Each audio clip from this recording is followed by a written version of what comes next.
for the other countries and in Tibet, everywhere is Khenchen Rinpoche due to his kindness. So many, monks, nuns, monasteries learn the GONGCHIK and study and practice, or it's due to Khenchen's kindness. So I just share you like all the teachings, many especially Chiktin Sunggun teachings is receiving from Khenchen is more powerful, more blessing. He has a very strong connection to the Chiktin Sunggun. So we have this opportunity to receive teaching from him. We get blessing, and from Khenchen, it's really benefit these teachings. So take the opportunity to receive teaching from that's very important for us. And thank you everyone who joined today this Khenchen Rinpoche's teaching. And also I'm going to do the opening prayer and the mandala offering. Opening prayer is I'm going to share in the screen. Same, just usually, we do every Saturday, Sunday.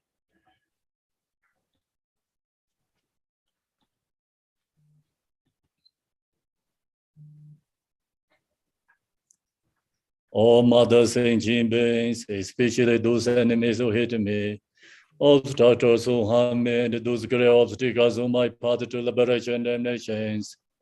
May they experience happiness, be separate from suffering safely. Always to reach the end, still once past perfect, complete, and precious Buddhahood. All mothers and beings, especially those enemies who hate me, obstacles who harm me, and those great obstacles who my path to liberation and nations. May they experience happiness, be separate from suffering safely. Always to reach the end, still once past perfect, complete, and precious Buddhahood.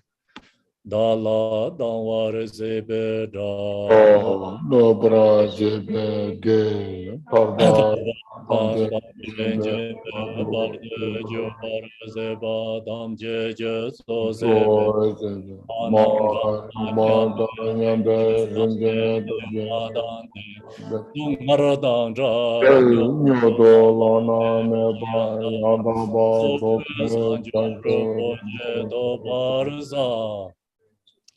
Thus, until I achieve enlightenment, I perform virtuous deeds with the body, speech, and the mind.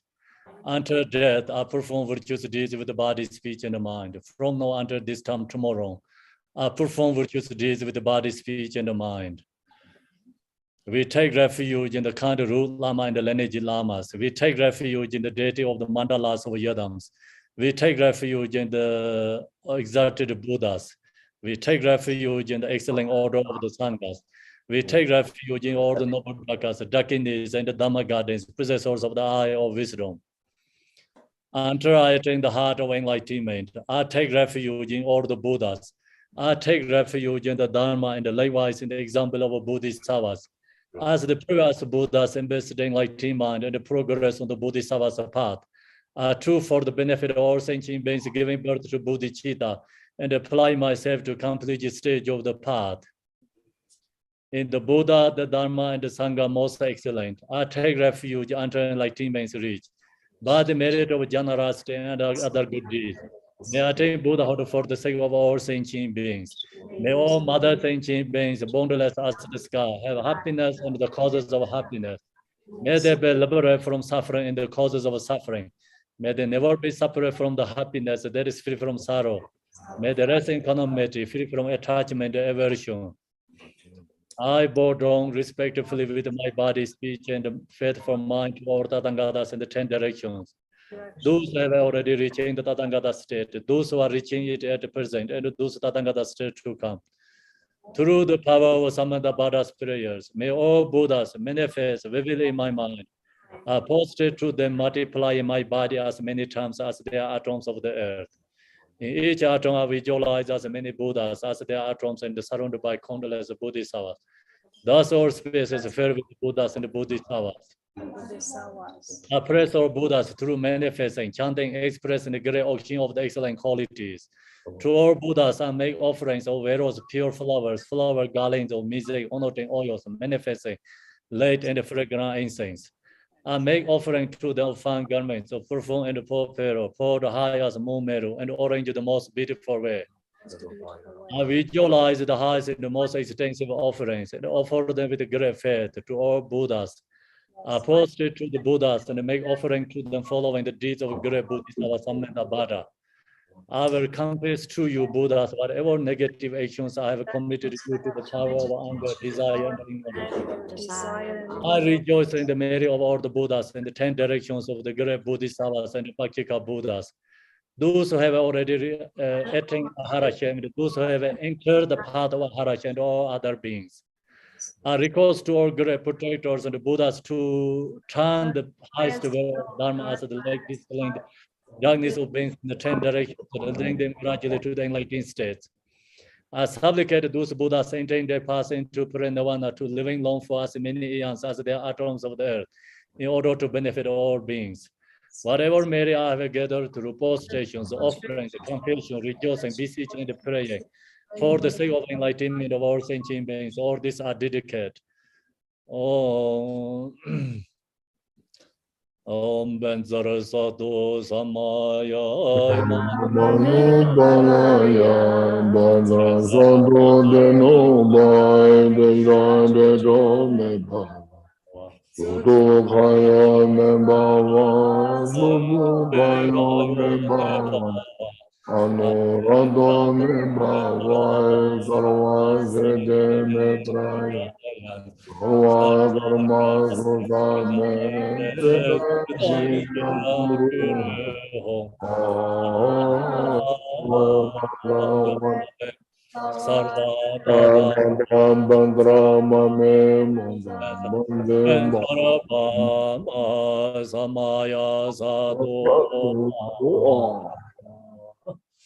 Mandala offering. Oh, the ground is thinking with the scented water and the stir with the flowers. And it dawned with the Meru, the spring mountain, the four continents, and the sun and the moon. As Buddha fair, I offer it. All attain the attain the happiness as a Buddha fairs. Saye bija zoye medo re rai ling ye de jimbande sanje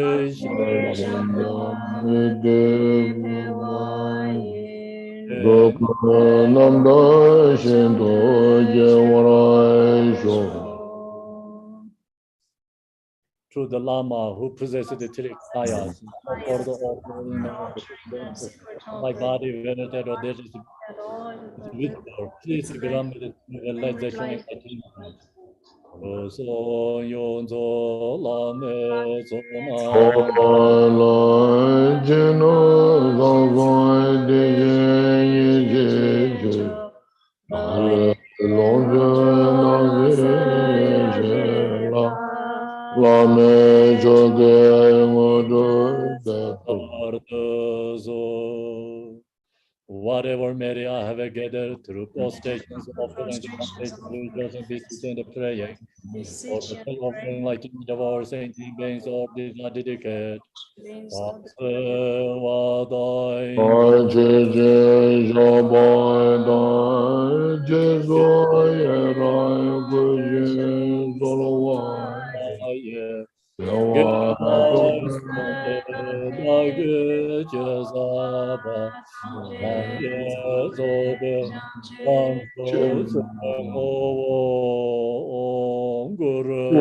Rana Mandala Bunda Mega Samudra Sabara Samaya.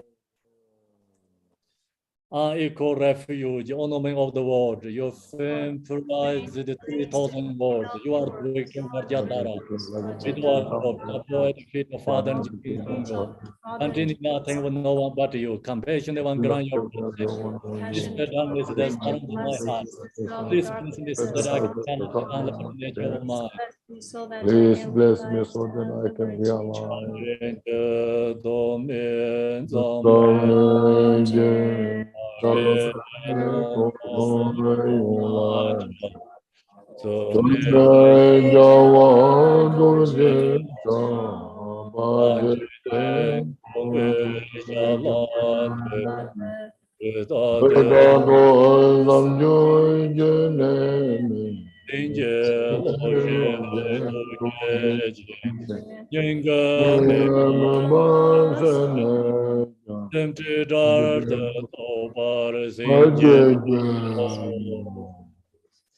So now we go to hear Manjushri prayer, long prayers to Manjushri.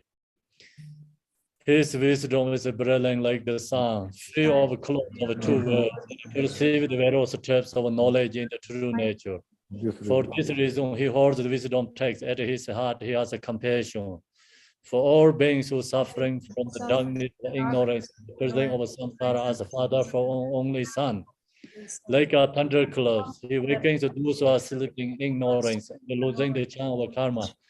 Through the 60 branch of Haramana's speech, he wears the wisdom silver to cast settling of suffering and to dispel darkness of confusion. The Bodhisattva form is pure from beginningless time, fully accomplished in the 10 levels and perfect in the body of all knowledge. I supplicate you, Manjushri, adorned by the 112 Sons of Buddha, to dispel darkness of my ignorance. You who are the perfect, youthful body, whose flame of wisdom blesses, and the dispel darkness of worldly ignorance, are positive before you and press to Manjushri. Yona Galen Changwa.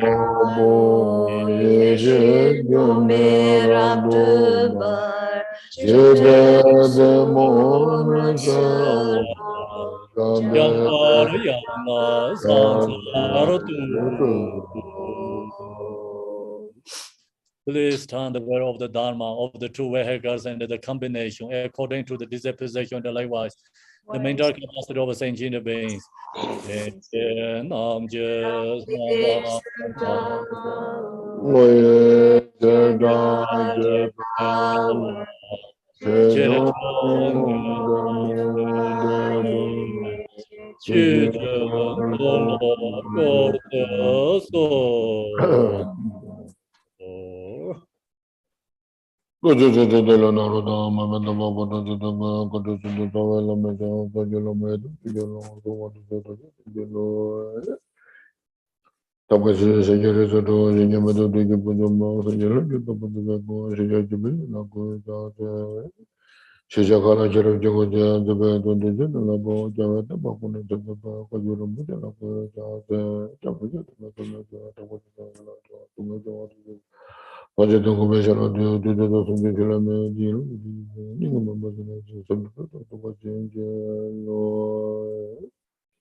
So, okay, okay.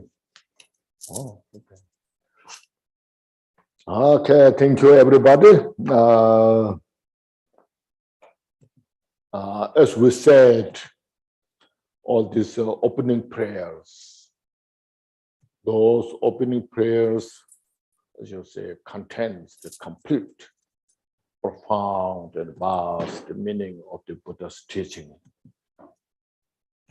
So if you say those prayers with the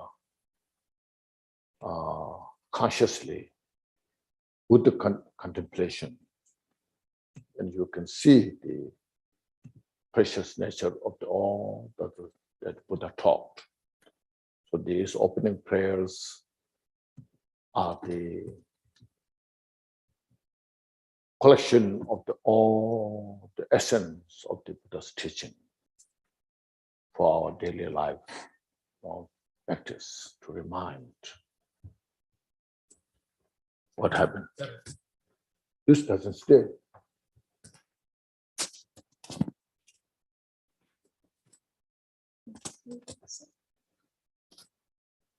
Okay, maybe my ear is something wrong. You know.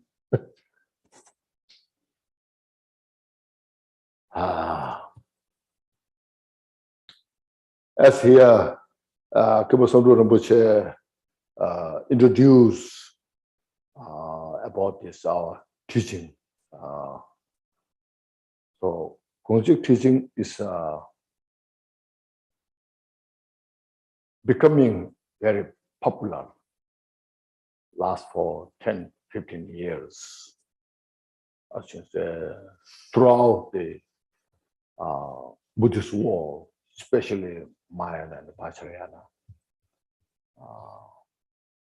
So there's something very auspicious, I think. But it is not that easy to understand. It requires a lot of contemplation, especially practice. We have to internalize. It's not enough just to read and get some literal meanings.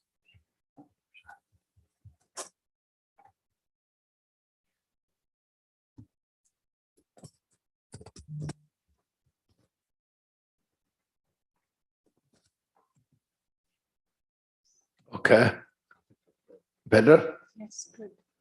So, first of all, you see, before I speak, just general, why Buddha taught the Dharma teachings is very important. Usually, not only just here, any places I go, I say these things. You know. First of all, you see, every sentient beings in the world, the 6 realms, in the hell realm, hungry gods, animals, human beings, demigods, and the god realms, all those individuals, from the smallest insect to the most powerful person in the world. One thing you see, and those, if I say, those who are, they believe religion or not religion. They know or don't know. Whether they're interested or not interested. Whether they believe past life or not past life or next life. Those who are rich or poor. The one thing is everybody desire for peace and happiness. See, everybody said this, but we don't penetrate the depth of that. See, no. That is not something culturally influenced or belief system. See.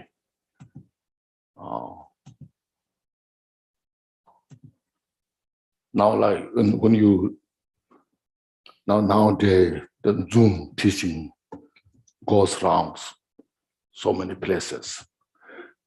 In that same section, you see, we meet people from all over the world, from the United States, from the European countries, Asian countries, you know, who speaks many different languages, who have so many different backgrounds, belief systems, as I mentioned, you know.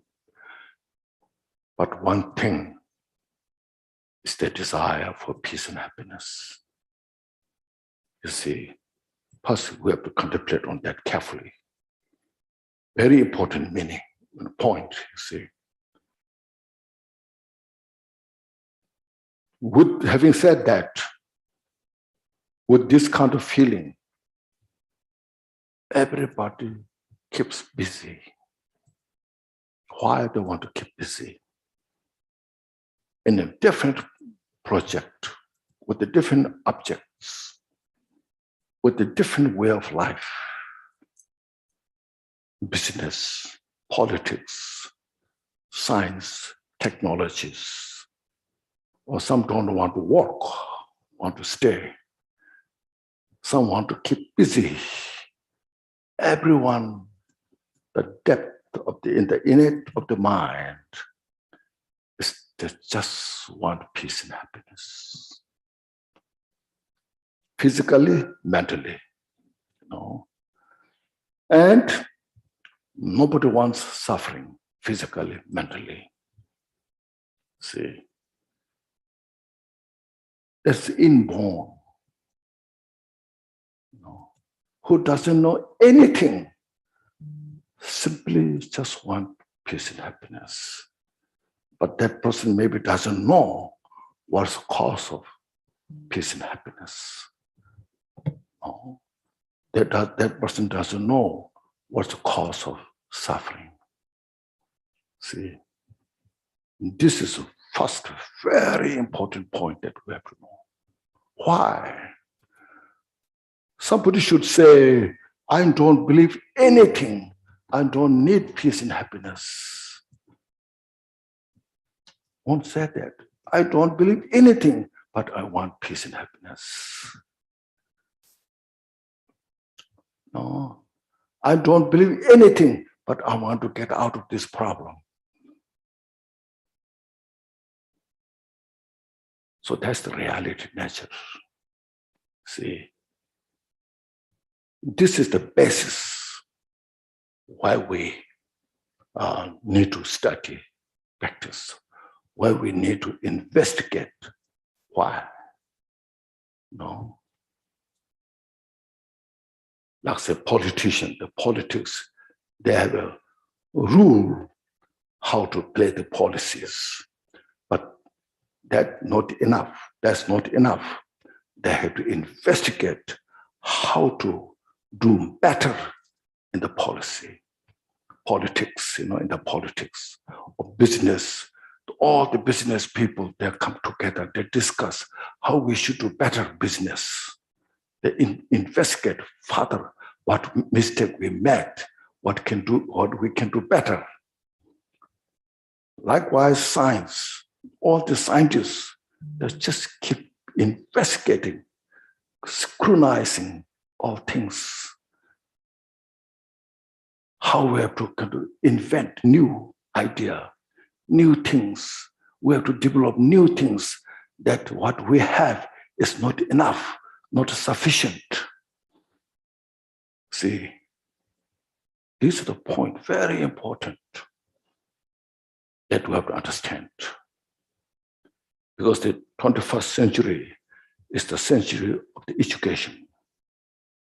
You see, you built so many universities everywhere. Education is the foundation for the development. When you are more educated people, then the country is better off. No. So you can do better things, more organized. No.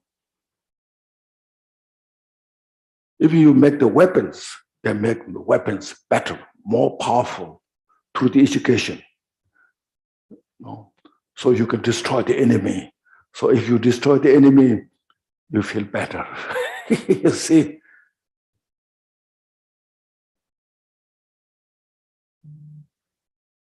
So ignorance, on the other hand, is the root of all the problems.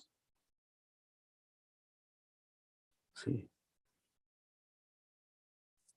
That's why in the Constitution of the US, I think it's very wonderful, it says, there's no excuse. So ignorance, in the Constitution of the United States, there's no excuse of ignorance. If the driver is the car driving with the wrong direction, and the police says, why are you doing this? This is not the way. So oh, sorry, I didn't know, you know. That doesn't solve the problem. When I say, I didn't know this, I don't know this,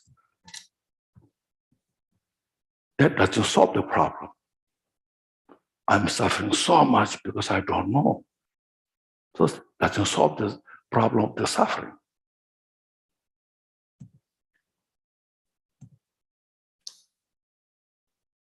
Now this all lies what? Lies on what? We have to see. Right now in the world, all the happiness is the product of the outside material. We all are just so much engaged, involved, indulge the outside product, all the materials. If I have this, I'll be happy. If I have that, I'll be happy. No, and the countries, when you are economically more developed, the country is much better. No, yes, physically need. Without food, you can't stay happily with a hungry, no, with an empty stomach. You need food to eat. You need clothes to wear. But the stomach is just one stomach. You can't eat too much. You know? If you eat too much, you get sick, you know. You see. So there's a limitation. But mentally, there's no limitation, you see. Today you're so happy, but not enough. While you are enjoying the happiness, how much I should have more happiness? How much I should have more happiness, more peace? No? So mind has no limit. So now, little bit progressing, making difference, I think. The mind is not just the brain. No. Before they say brain is the mind. Brain is just a flesh. It's a matter. It's the collection of the dust particle, you know. And mind is consciousness. It's conscious, you know. I conscious this. This is right. This is wrong. Brain cannot discriminate that. Brain doesn't have say this is good, this is bad. No. But brain is a very important organ to function the mind. I used to say this, not only this time, way back, you know. There's two very important places for the mind, the brain and the heart. See,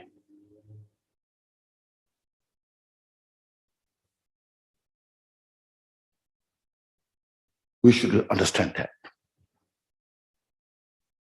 When the mind is busy, heart is beating more. When the mind is relaxed, the heart is more relaxed. You see, when the mind is more relaxed in the mind, in the brain, you can have more relax. And if you think too much in the brain, then say you cannot rest the mind. So mind is a very important subject, but it's very difficult to understand because it's not a matter, as I mentioned. It's not a matter. Mind is measures consciousness. So it is, this subject is very ambiguous. Modern scientists, they use so many different machines telescopes or so forth to see the mind, no?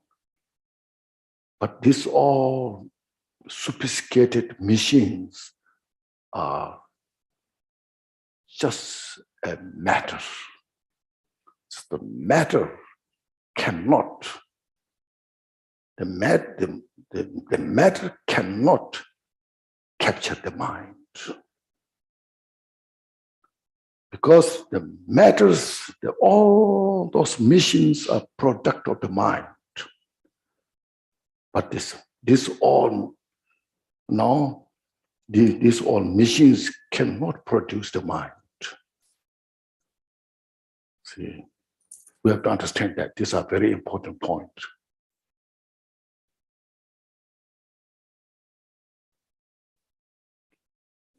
So sometimes with a compassion in the brain, this part is compassion, this part is kindness, to say, but that's why the mind functions in those places. So what I say is, brain is the office for the mind, and the heart is a home for the mind. Just some understanding, get idea. When the mind comes down to the heart, more relaxed, then the heart is the home for the mind. Peaceful, love, compassion comes from the heart. All the intellectual things come from the brain, because it keeps busy in the office, So those see these things, just getting some ideas, That's how first mind is very important. And as mentioned, mind has no limit.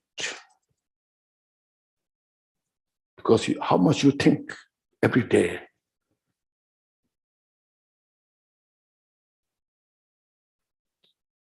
If you have a mala count your thoughts, every day maybe millions that you're thinking,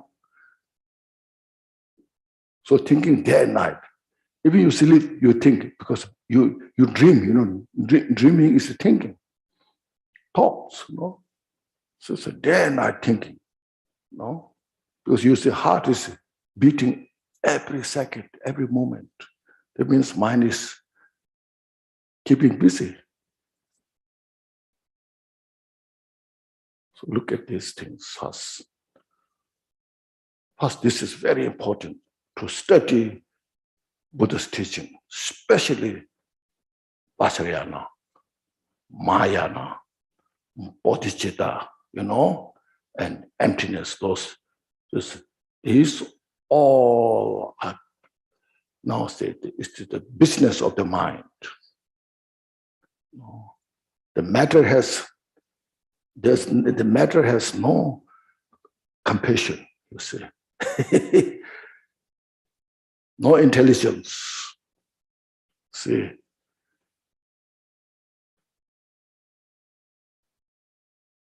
So that, from this point of view, the mind is such, we should understand that. So because of that, the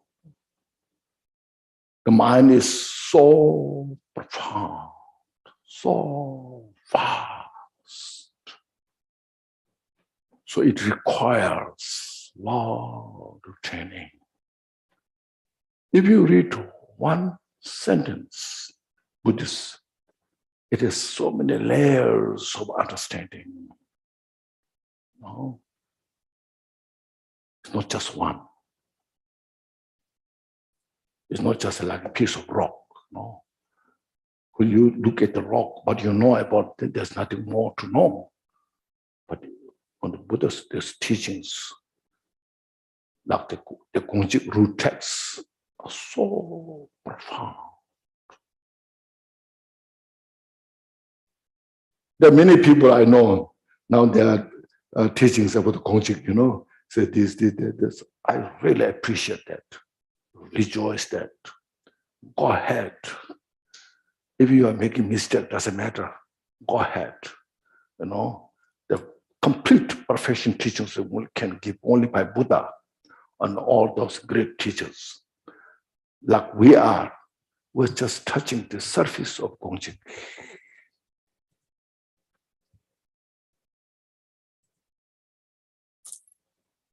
There's some scholars that disagree. Oh, what Gongchik said is, I don't agree, you know, because they don't know.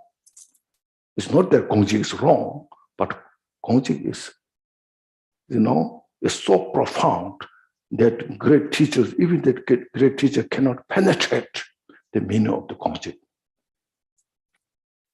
See.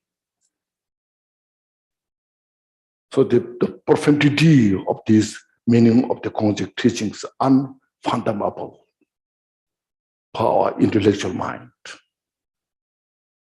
It can only be captured by the meditative state of the mind.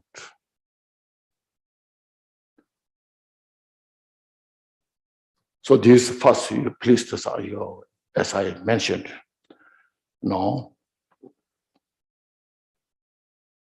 everybody desire for peace and happiness.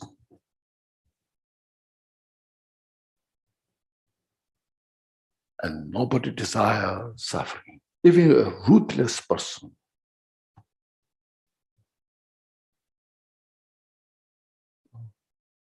Very destructive person. He destroys others' life with ruthless mind, but himself wants peace and happiness. Why? You know? It's mysterious, you know. So that's why Dharma teaching has become so profound. You know, Buddha taught the teachings, you know, now, how long ago? Over 2,560 years, 65 years ago, you know, Buddha taught. You just imagine between then and now, how much belief system is changed, how much different cultures are changed, lifestyles are changed, but have not changed desire for peace and happiness, have not changed desire to free from suffering. Will never change in the future as well.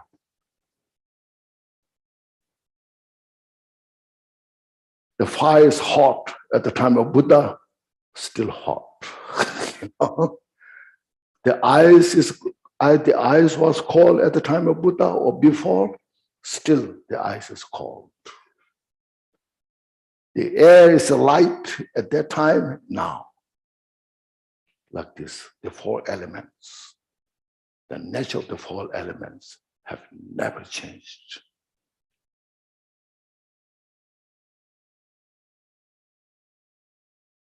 So desire for peace and happiness will never change, no matter what happens. So look at these, reflect. Oh.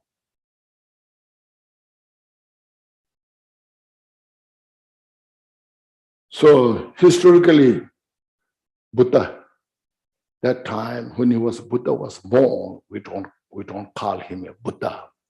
He was called a prince in a kingdom. Siddhartha, his name. No. We just treat as like a regular person. Sometimes we say Buddha was born from the heaven, you know, like these things. But he was born as a prince in the northern India. But his father was a very powerful man, a very good ruler.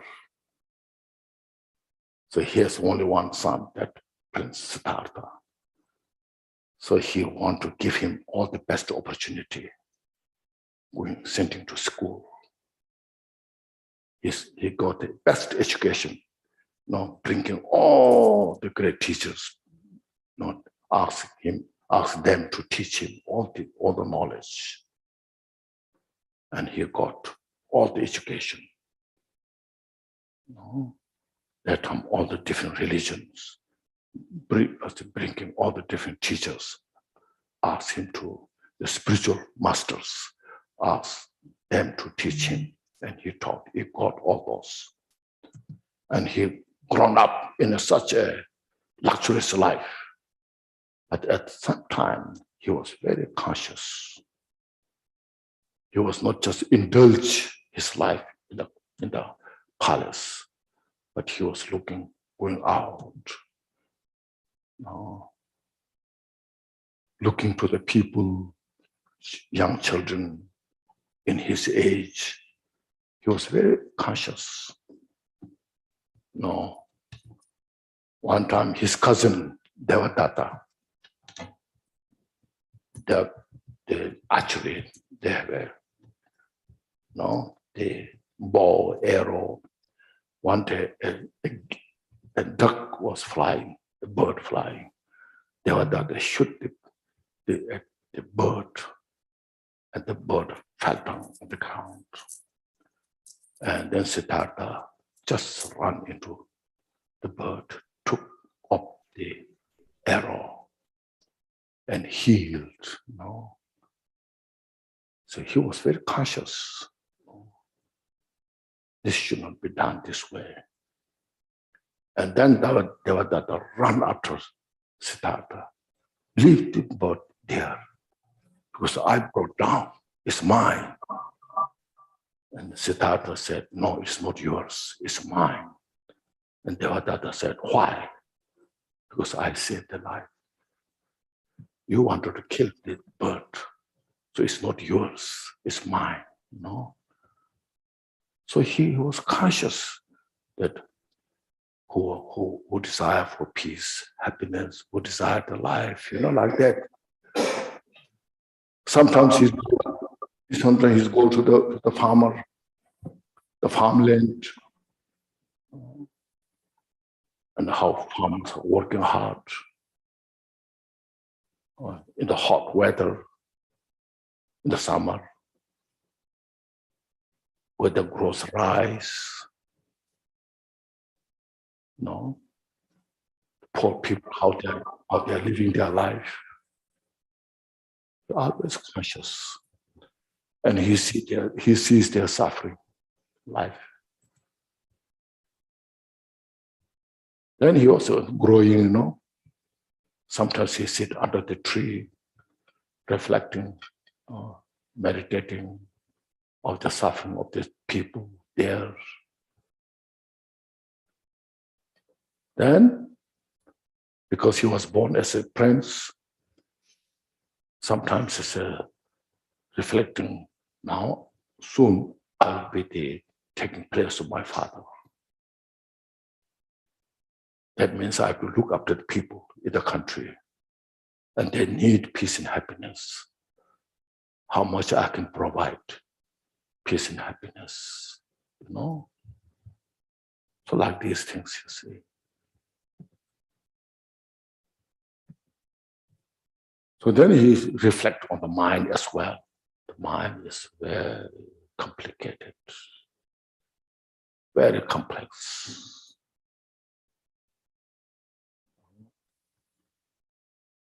Today you are happy, next day you are not happy for no reason.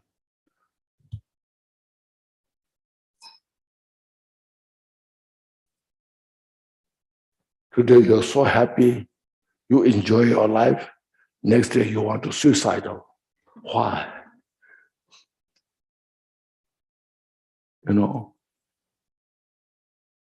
What's that is the mind is so complex. How to do these things?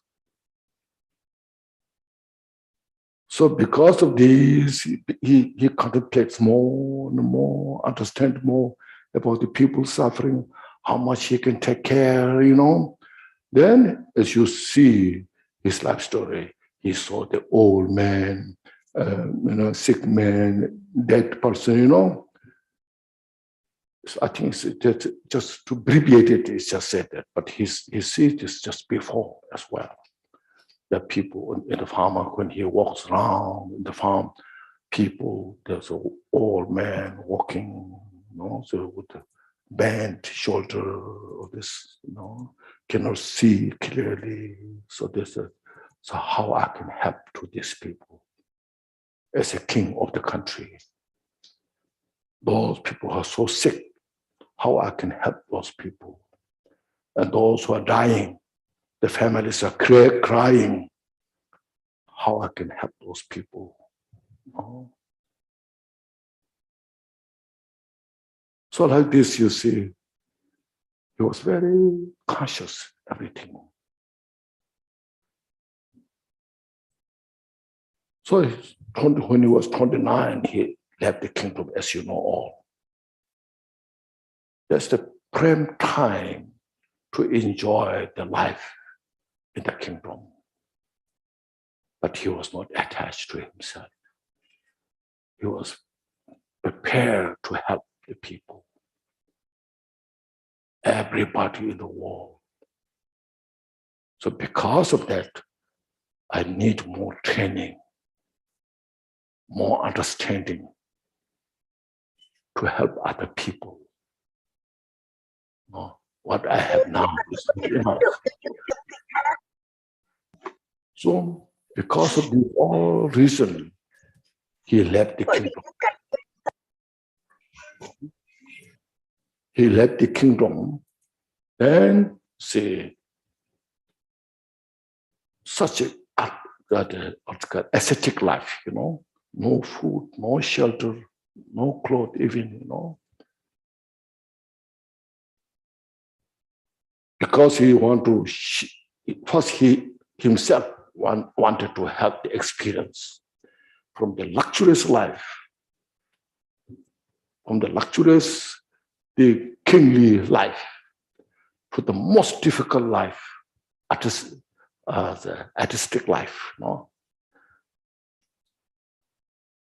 For 6 years, train, meditate. He meditated. His meditation was so powerful. No any outer conditions can disturb his mind. No.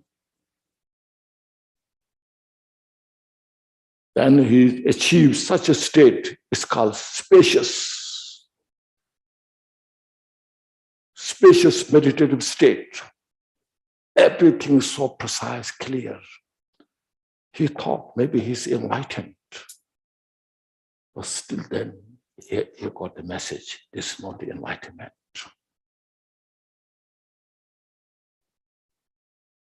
So then from there, he proceeded to the Bodh Gaya,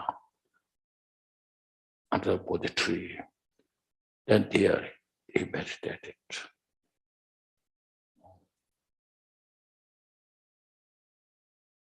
As you know, when you see the pictures, read life story, many demons, obstacles manifested. It's the inner, all the leftover, scar, propensity, habitual tendencies of the mind manifested from outside. And then he successfully subjugated.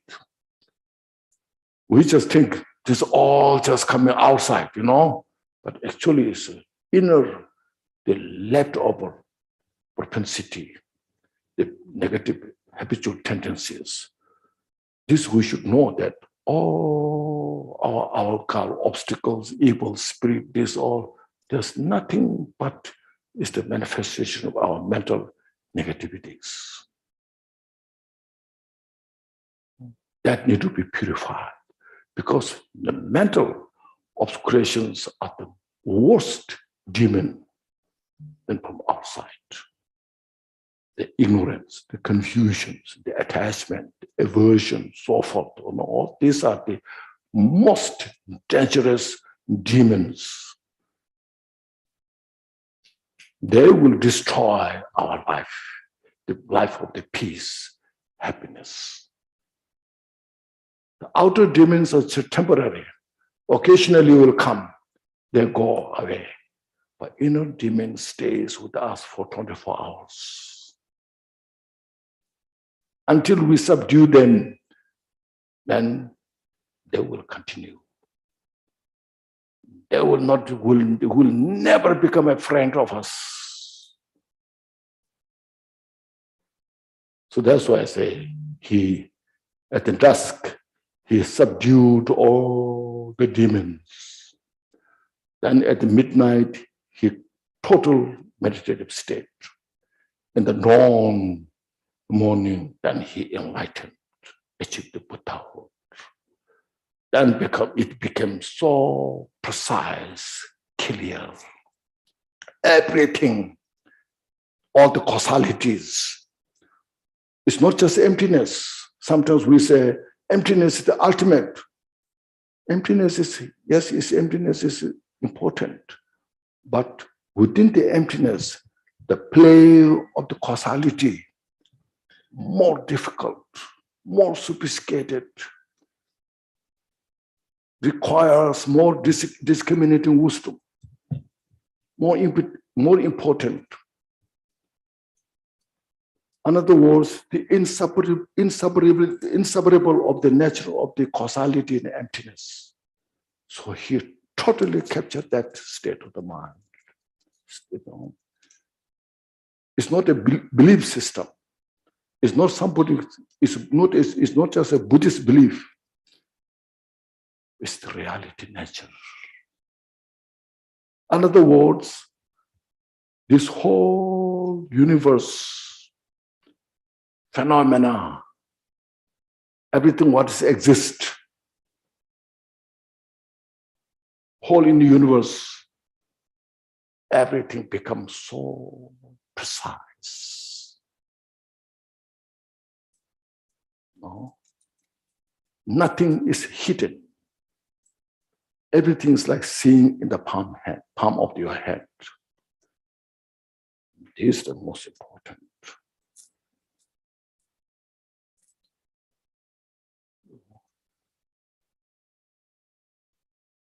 So then, Skull Buddha said, now I captured the undefiled ambrosia. You know, undefiled ambrosia, which is so profound in Tibetan called Sabshin Tuete Yosen Dumache, if you know that. So profound, total peace, free from all elaboration.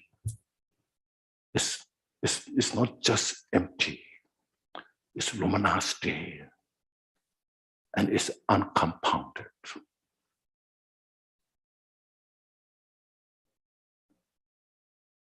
It's not a Buddhism. It's not something Buddha created, but it's something what you call the universal reality, nature of whole phenomena. In other words, it's the nature of everybody's mind. Your mind, my mind, everybody, even the small insect's mind.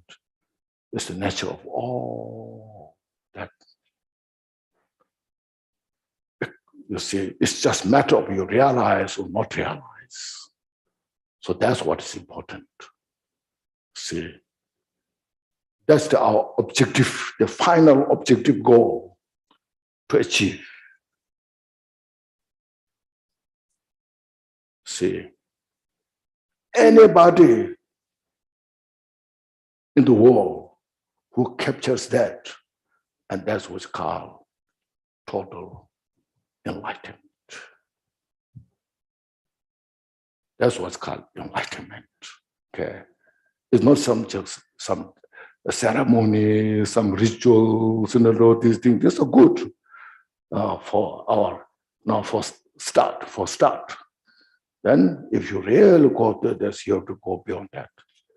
So you read the Milarepa's life story, how much he ritualized.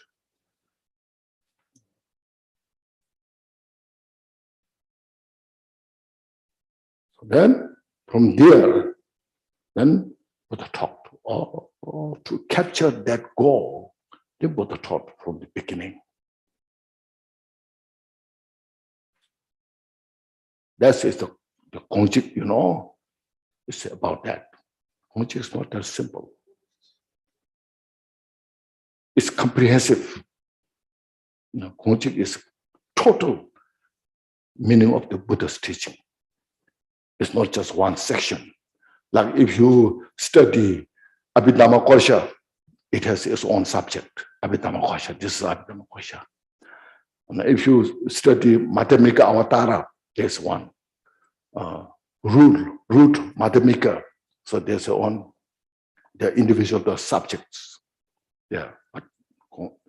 And Vinaya has own subject, Vinaya, you know.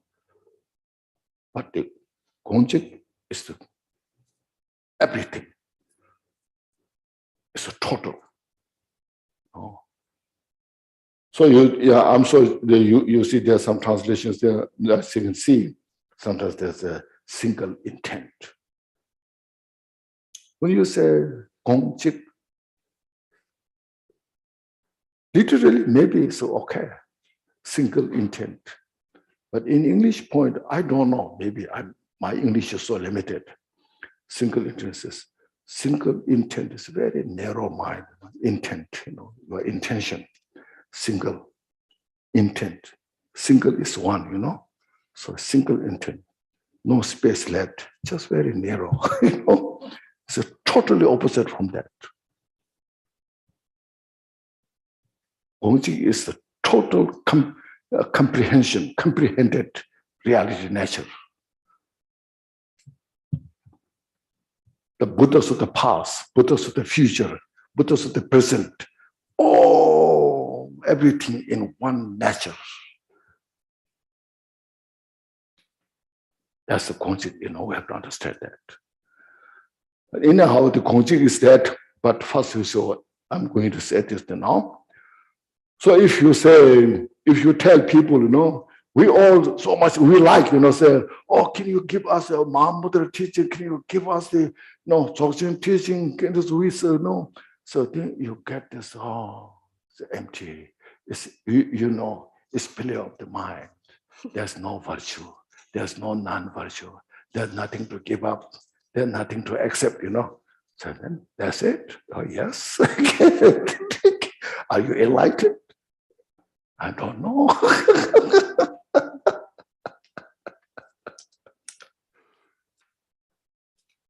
See. First Buddha said, I realized this. No?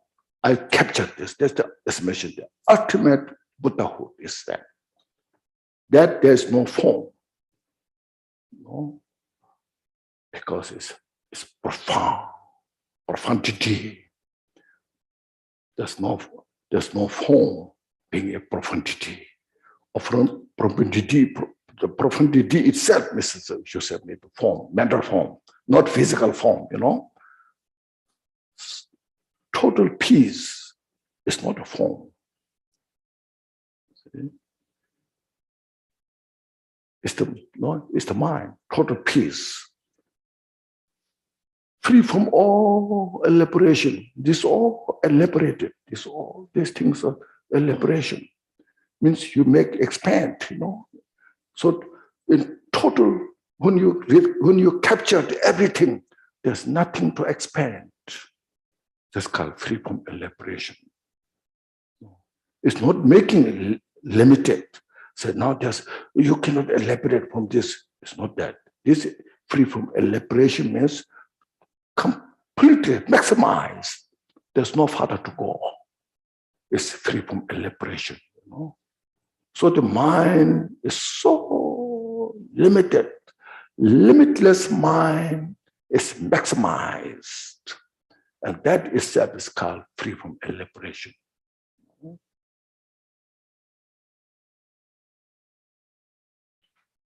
And within that, everything functions. Like the space, you know, the space has no limit. Within the space, you see all the planets, galaxies, stars, everything functions within the space, isn't it? If there's no space, none of this can function. Because the mind is so limitless, everything functions within this mind. It functions in the confused mind, we should say. In the confused mind, it functions hell realm. Okay. Holy Ghost, animals, human beings, demigod, God, as long as there's a cause. So everything's causality, you see. Look at you as a machine, look at your mind. Sometimes you feel so peaceful. Oh, wonderful life. I'm so fortunate. What is this? No, beautiful sky. You enjoy so much. And sometimes you feel so confused, upset, suffering. No. So what's going on with me? How I can survive? There's a lot of fear, all these things. In your own mind, you should see the expression of your mind. That shows the complexity of your mind. See, the limitlessness of your mind. Even with unenlightened mind, how much experience we have in everyday life. But we don't realize that.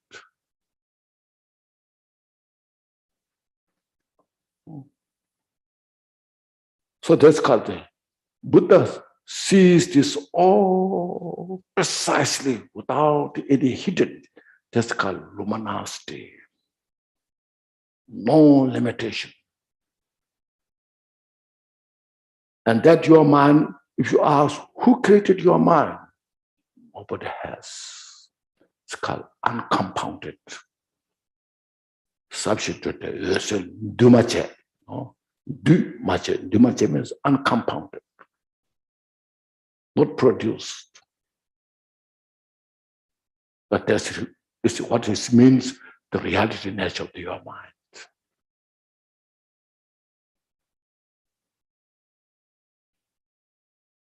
Now to achieve that, then you see this teaching, you can see, you have heard of, you have to renounce the samsara, you know, because if we attach to the samsara, we miss to capture that message.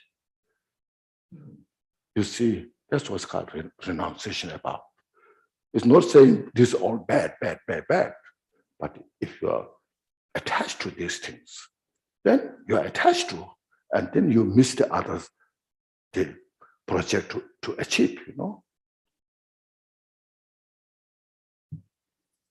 We have to make understand that now, you see. Real Tundama established in the country. We need really some understanding Dharma study, practice. Because just some rituals, some chantings, we expect to remain the Dharma in the world cannot survive. That's why, like historically, like you just look at the Marpa. He went from Tibet, such a high altitude, went to the India, so hot. That time there's no air condition, there's no train, there's no aeroplane, there's no cars. He walked day and night,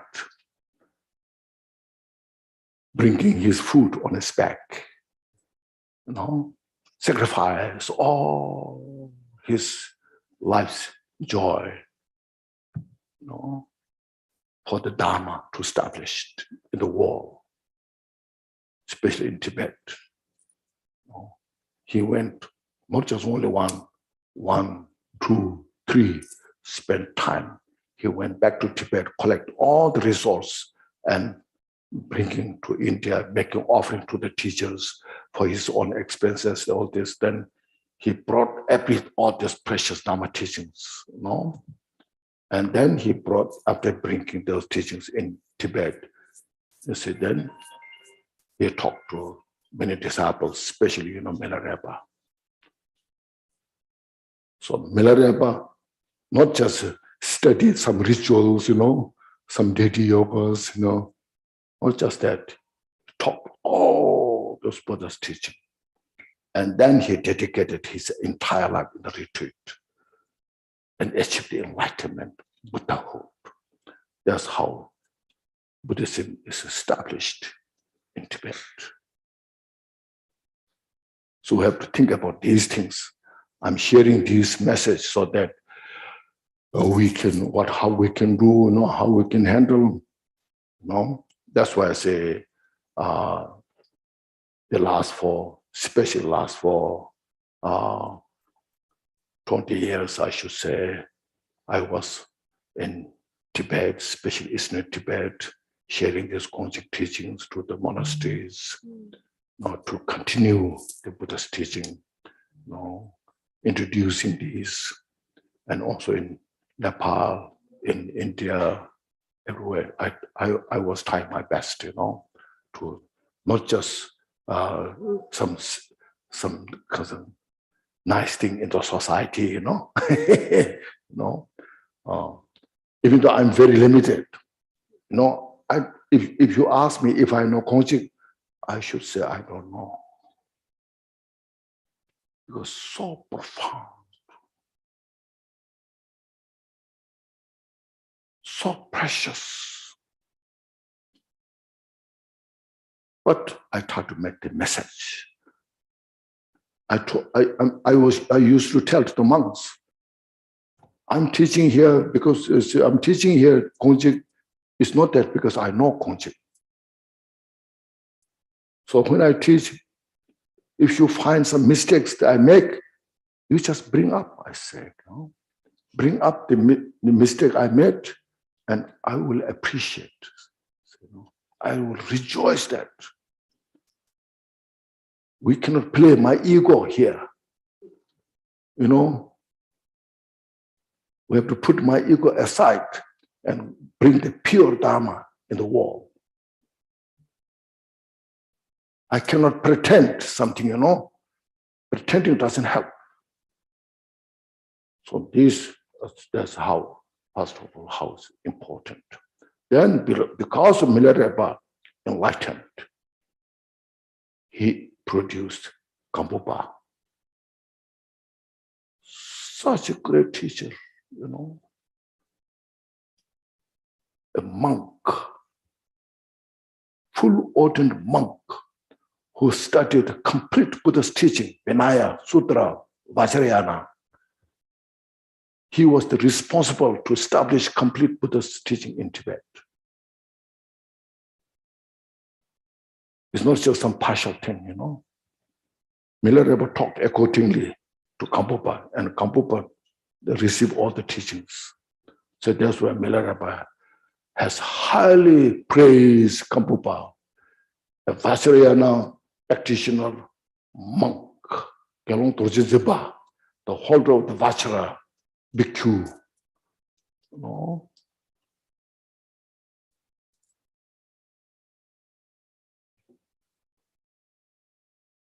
So we just not just some small activities. We need to establish Dharma teachings. So precisely, it's very important to introduce teachings to then establish to benefit. It will help everybody in the world because it's working the mind. We also indulge the outer material, and nobody talked to us the mental qualities. Now you know the universities in the world, but in the United States, how many universities there are? Is there any university who teach you to purify our mental afflictions? No. They only teach you how to develop your mental afflictions, attachment, all this pride, jealousy, all these things will teach you, increase you, and people become more and more about that. They increase. then no more suffering is there. The scientists are wonderful. I appreciate, I rejoice their approach, the scientific, wonderful. But how far they found is still a long way to go. So, especially the mind. The outer material, yes, they are so advanced through all the machines, help of the machine, going to the space, like say moon and Mars and all the other things, and all the dust particles, just wonderful they found it. But still the inner mind. So we need to emphasize more about the mind. Not everybody loves to hear practice of loving kindness, compassion, So, this teacher is this guru is the embodiment of compassion, loving kindness, and bodhicitta. We say that, but still we don't know the profundity of the mind. So we have to just to get a glimpse of the profundity of the mind, how the mind is profound.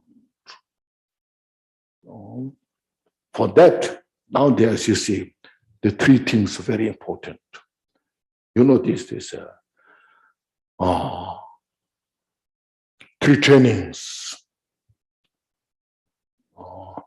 three shiksha in Sanskrit is called, three shiksha, three training. The training of the morality, the training of the morality, because in Sanskrit shila, training of morality, training of the shila, and the training of the samadhi, and the training of the prajna. See, these three. This only not only just in our Buddhist teachings. We say this Buddhists they teach the three training. It involves in our daily life. When you cook, you need these three training. First, you need discipline, isn't it? When you cook, okay, you need in your kitchen, you need discipline. There's morality. Then you have to concentrate when you chop the vegetables. If you don't concentrate, you may chop your fingers, Then once you do the cooking, then you have to know the salt, how it is cooked, not cooked. You have to have the wisdom. So you need this training, when you're in the kitchen. Or when you drive, you need this training. When you drive, you have to drive in a good way, not the wrong direction. You need a discipline. Then you have to. When you drive, you need concentration. Very good concentration. Otherwise, then it can hit other cars. Then you need a wisdom where now how far where you arrived or not. So now this is destinations. You need these three training. Same way in the teaching. When they physically, mentally, verbally have a good discipline, then there's a great possibility to have the samadhi. When there's very good samadhi, there's a wisdom awareness. Your mind is calm, peaceful mind.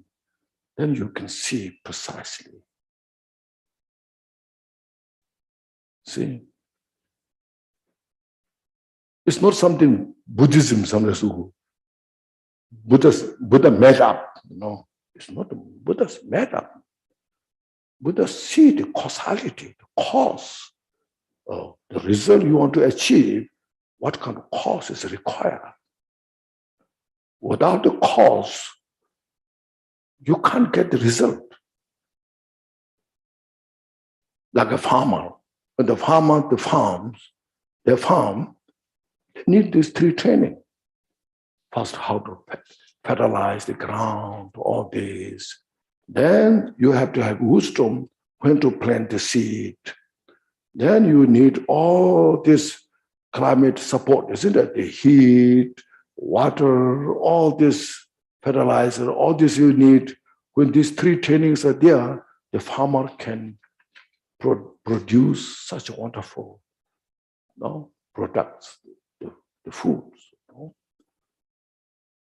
So like that, Buddha, as that, taught these three training for the practitioners. Avoid all the cause of suffering, means negative mind. Protect all the cause of peace and happiness. You maintain. This is all here in the Kongjik said. What to be avoided should be avoided forever. And what should be kept should be kept for the peace and happiness forever.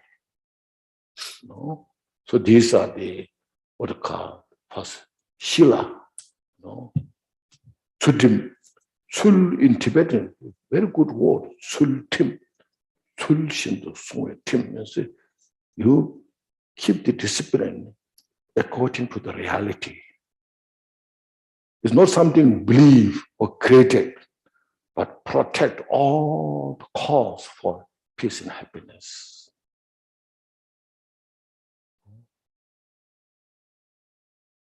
And avoid all the cause of suffering. So that when you handle that properly, that's what we call discipline.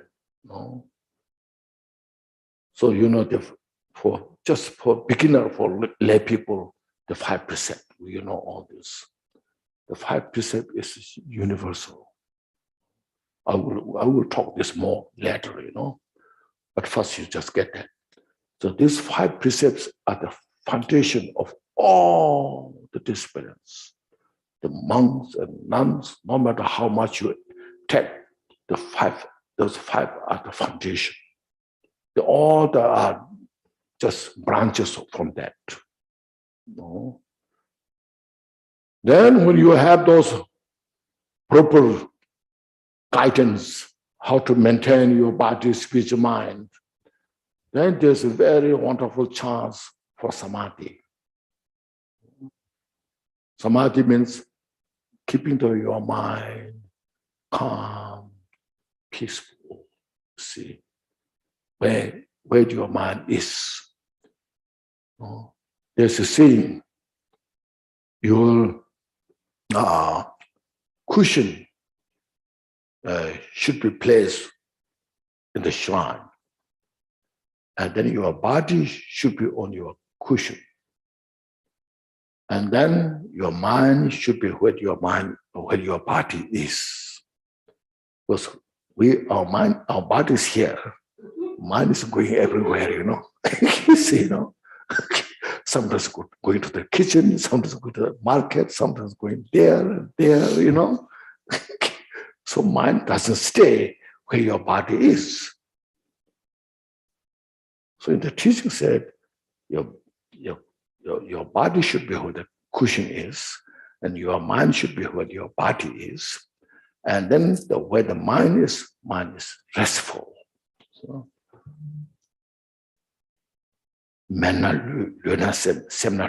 is called in Tibetan, mind rested. When the mind is rested well, then there's a great chance to kindle your critical insight. And you see this, things precisely.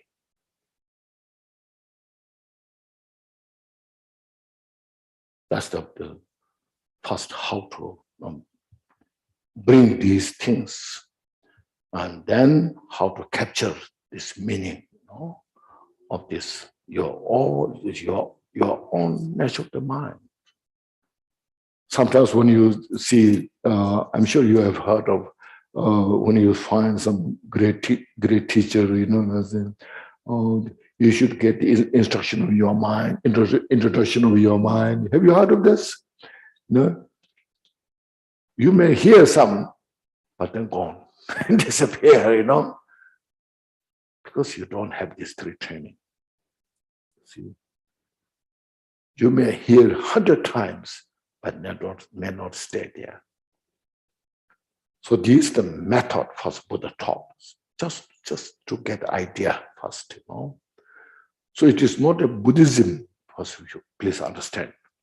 This Buddha's teaching is how everything functions as it is. As I mentioned, the poison is a poison. It's nobody's belief. It's nobody's culture. Anybody who takes the poison will kill you, It's poison.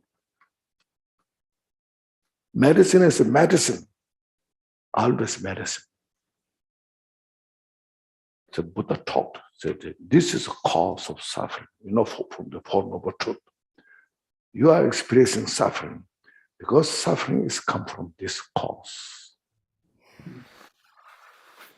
It's not just a matter of I like or I don't like.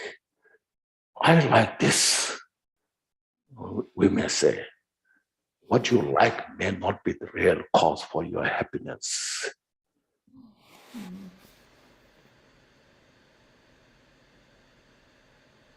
So Buddha taught according to the reality nature, how everything functions.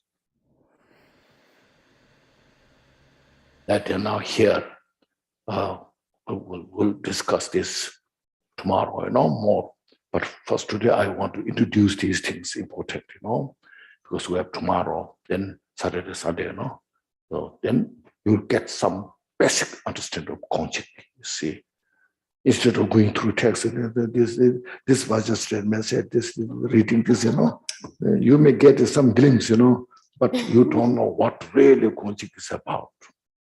The Gongchik is mentioned the complete the nature of the teaching of Buddha's teaching, from Vinaya, Bodhisattva, Vajrayana, everything. Just example, you see ocean, you see the ocean, the Pacific Ocean, Atlantic Ocean, Indian Ocean, all the taste of the ocean is what?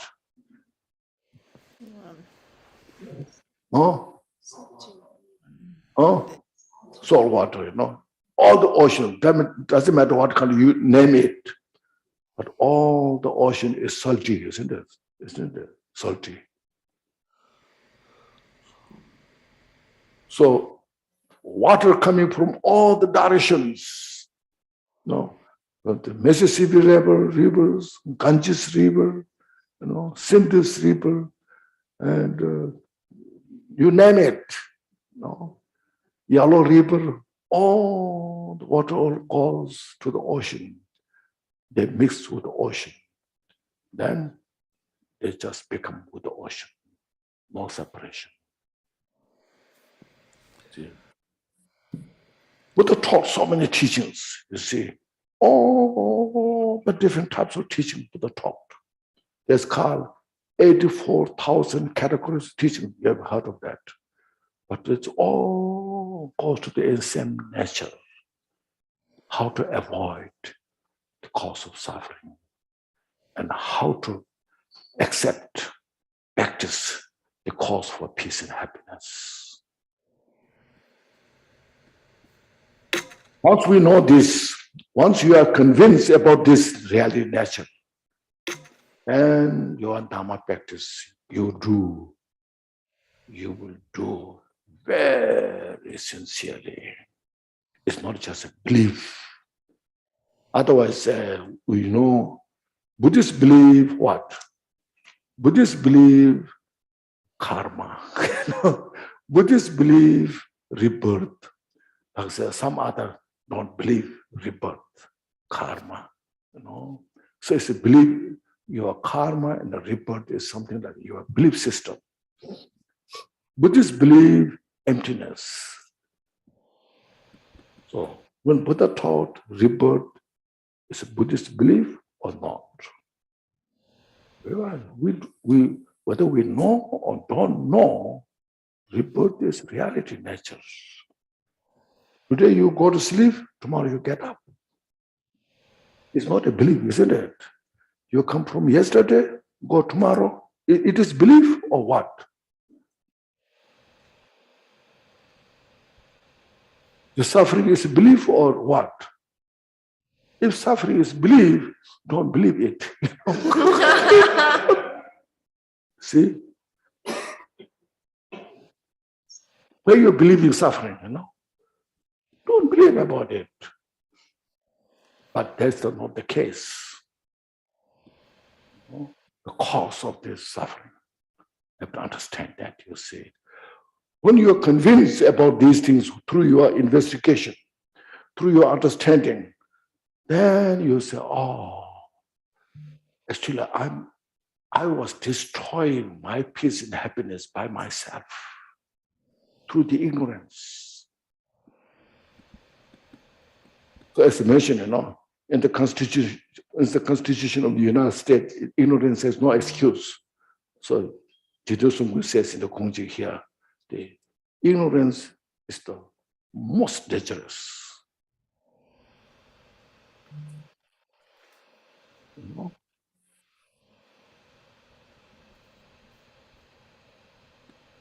Because ignorance has no excuse. I make mistake, I have to follow. I'm the responsible. Whatever I did, it's an individual's responsibility.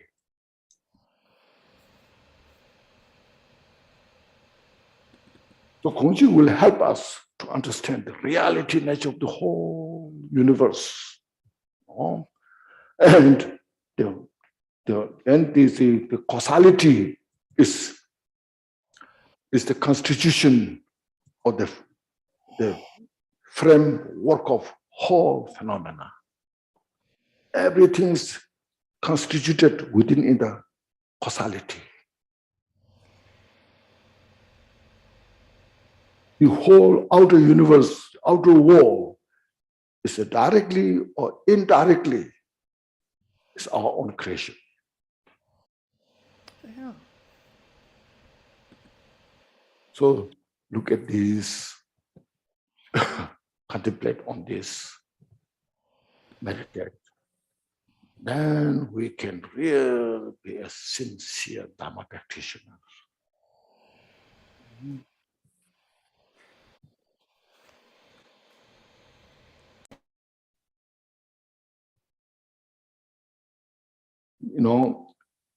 We need some kind of pure vision, we say, oh, those some teachers are there, they're so wonderful, they're pure. So if you don't have the pure vision, then you make negative karma, Of course, it's very important to have the pure vision. But in order to have a pure vision, they have to have also their kind of qualities, you see. Just for example, there's a piece of poison and said, I have a real pure vision. This is not a poison, this is medicine, to meditate on there. Say, this is a real, I believe, I have a pure vision. This is medicine, not a poison, We just meditate for days and days, and then they see if we turn into medicine or not. It cannot, because it doesn't have the basic quality of the medicine. You cannot change that poison into medicine.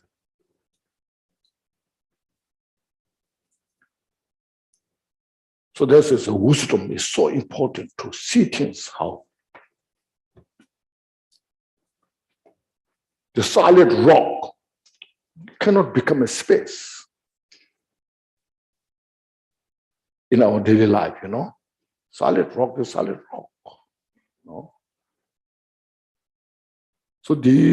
So first just get some of those understanding. Then, as mentioned, most important is the training of the mind. One need to train the mind, means reduce our mental affliction. That's the most important.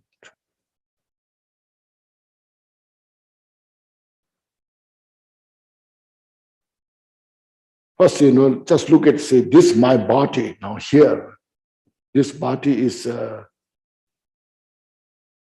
what you call, has 5 aggregate. Is it there? 5 aggregate. It's called 5 skandha. Before Dhamma study, practice, this is me. One solid I. This is me. Still, even we practice Dhamma, still we have that. There's one solid I, me, sense, like there's an I, self, I have. And then one like say permanent. Permanent, you say, it's a picture. So this is when I was 10 years old. This is me, Now I'm 50 years old. This is me. Now I'm 70 years old. This is me. So one continuation of solid, permanent, you see. I, this is me, I. But then you study, practice. This body is not just one solid. There's a form, there's a feeling, there's a perception, there's a formation, there's a consciousness.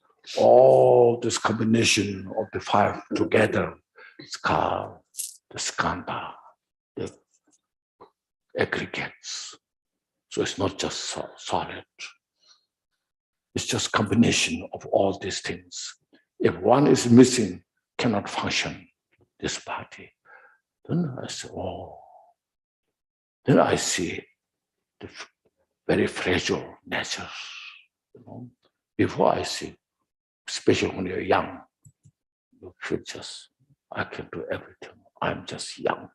Look like the solid, like the boxer player, they built all this muscle, like a rock, But when you study all this, analyze, then you say, oh, this is source of all the others. I mean, this all you see, this is impermanent. Everything's changing. The child, when you're a child, it's not you now. Because with the child and you now, totally different. Now you are old, gray hair, wrinkled face, grimace. Grimace? No, grimace. What's that? And the flustered mind, So it is just all those all changing, Oh, then you see. You change your perception in the mind, where you're thinking, you change there. No. Right now, in the samsara, we want to enjoy happiness. Oh, yes, I want to enjoy this. We feel this enjoyment, that happiness, real happiness. But then when you study furthermore, study that enjoyment, that happiness is the suffering of change. It's no longer happiness. It's changed to suffering. Then you say you don't indulge so much. Oh, this is impermanent. See. So how mind is changing, you see, through this. It's not changing because you change, you taught belief system, but you change through the wisdom, you see. Then you go further, you see, this body, 4 elements or 5 elements. It's all, so you go more subtle, past particle. You're feeling Past is past. Future is not come yet. This mind is changing. There's nothing lasts long. Then you see as an illusory nature. You see, we're not making illusion, but you see as an illusory nature. We're not changing your belief system, but changing your perception. How you perceive, from the wrong perception to the right perception. And through that you see, then you analyze further. So like quantum-physics theory. Through the quantum-physics theory, you look at it, then all the dust particle you investigate at the end, even the dust particles not exist. So all just so much like a rainbow, mirage. You change that. Through this, you see, what it does is your ignorance is now reducing. We're reducing the ignorance. You know, when you reduce the ignorance, attachment is released. Aversion is released. First, you see this real enemy who destroys all your peace and happiness. Then when you realize this is not real enemy, it's illusory nature. This person is so stupid. I should practice compassion from this point of view. And then we release our anger, our resentment. That's how you purify mental afflictions. Through the wisdom, see. That's how you free from the samsara, suffering. You know?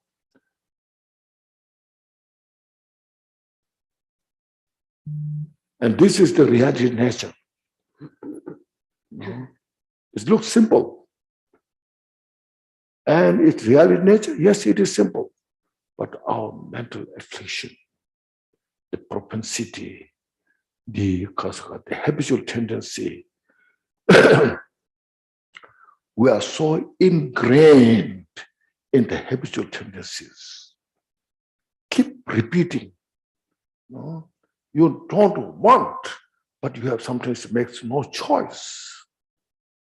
And you make the same mistake and you suffer from that mistake. No? And then you say, oh, I'm so stupid. I know it is not right, but what should I do, you know? That's what comes to mindfulness, you see. So Buddha taught all the skill, mindfulness, awareness, vigilance, see, to reduce these things. It's not easy, but we should do it. Because there's no other choice to free from suffering, okay? This we have to understand. If I don't want suffering, I have no other choice. I have to follow this way.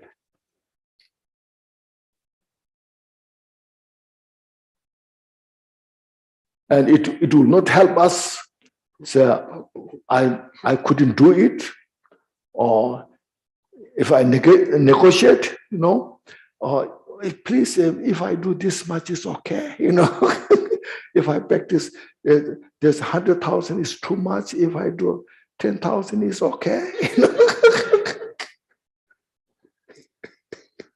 We try to negotiate, you know. You can negotiate, but look at your mind, whether the negotiation helps or not. If the negotiation helps, you know, then you go for it. But I doubt, you know. 100,000, 200,000, 10,000 maybe need to do to purify. No? Have to do it.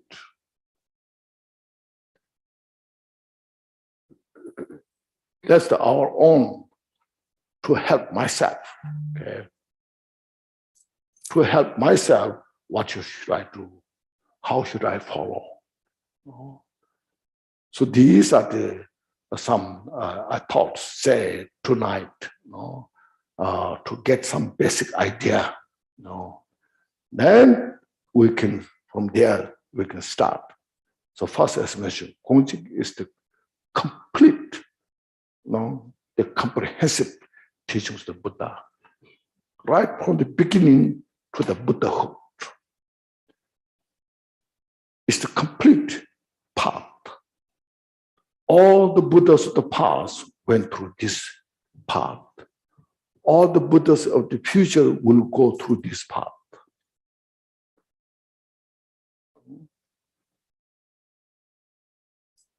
And then you see the Gongjik, okay, that's what Gongjik is about.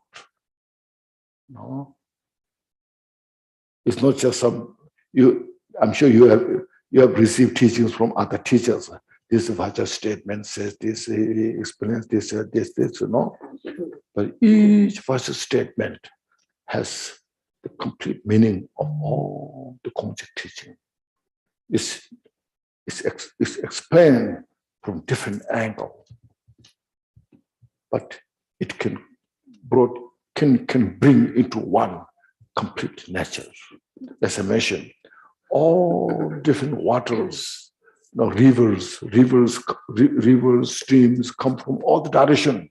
They all come into the ocean. So all the Buddha's teachings that brought into the Dharmakaya. The Dharmakaya is the complete nature of the Buddha's teaching. So then when you study Gongjik, okay, understand. Now, so non-virtue is non-virtue. It cannot become, like in Vinaya, this non-virtue. In Vajrayana, it can be virtue. Cannot. Ignorance is ignorance. In Vinaya, in Mahayana, in Vajrayana. Okay. Ignorance cannot be wisdom in the Vajrayana when is non-virtue in the Vinaya. Okay. Same as our attachment. Same as also this aversion. All the mental afflictions are mental afflictions. All those Buddha taught how to purify, especially when you come to the Mahayana, Vajrayana, more precise.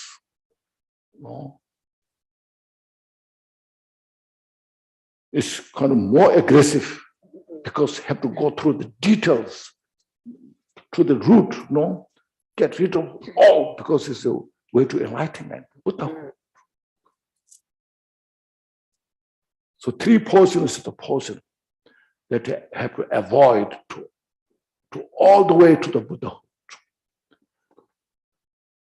And all the medicines, the absence of the 3 portions, what you call the absence of 3 portions, what you can say?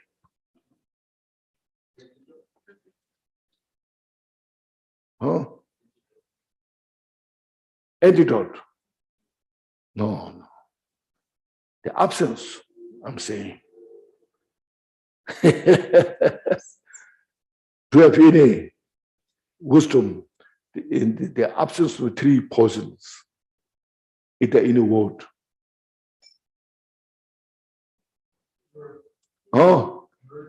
Purity. Yes, the 3 absence. No.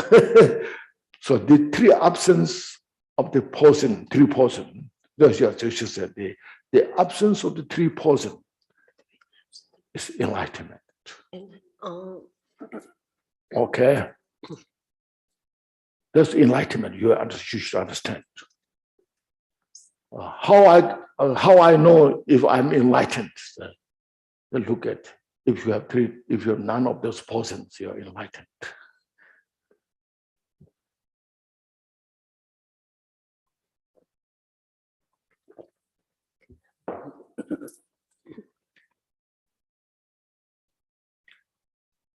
It makes sense? You have any questions? Or from here to we're about 15, 20 minutes? Yes. Yeah. Rinpoche. The question here. Rinpoche asked if anyone have questions, Oh, you can raise yeah. your hands and we can call on you.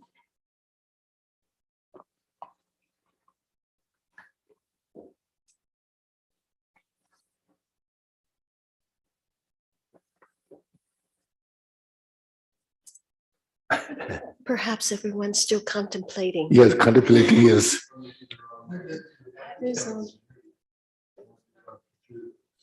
Oh, it is? Yes, go ahead.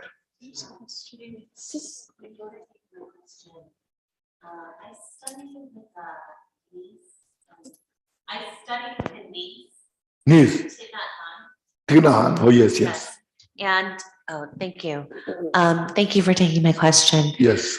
So I studied for 5 years with the niece of Thich Nhat Hanh, and I'm wondering, when you spoke tonight about how Buddhism is not ceremonial things, does that Buddhism is ceremonial? is not ceremonial things? Oh, no, so you can do ceremony. There's a space for everything.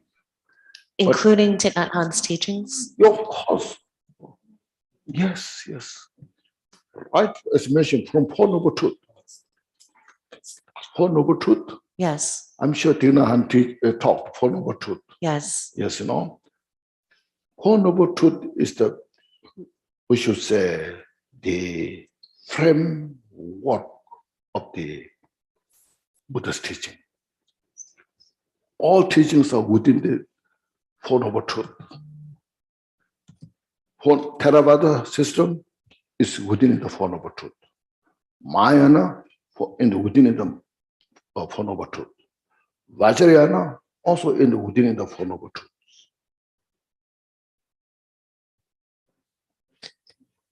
So the Four Noble Truths are the basis for the GONGCHIK. Yeah, GONGCHIK is, yes, Four Noble is the basis of the GONGCHIK is the basis of, as mentioned, GONGCHIK is the comprehensive, you know. All the Buddha's teachings are within in the GONGCHIK. So, of course, the Four Noble Truth. Actually, as mentioned, all Buddha's teachings, no, first, it's just to get understanding. Okay? You should understand Buddha's, the Four Noble Truth, you know. Understanding the suffering, and to avoid the cause of suffering, and then to achieve the cessation of suffering, and the path to achieve the cessation means nirvana, you know. So, see, in Vinaya, that is about, you know, we meditate. Why you meditate? Avoiding, first you understand why you want to meditate. You renounce this suffering. You don't like the samsara. You see the suffering. So that's why you want to meditate. Because you understood the suffering. So to free from the suffering, you are meditating. That means you are following, you are trying to avoiding the cause of suffering. You see. So that way, your target is to achieve the nirvana. To achieve the nirvana, you meditate the path. See, so that is in Mahayana, Thich Nhat Hanh teachings saying that, you know. He teach you, you should aware, meditate, you know, while you are eating, while you're cooking, you know. His teachings are so simple, but very profound.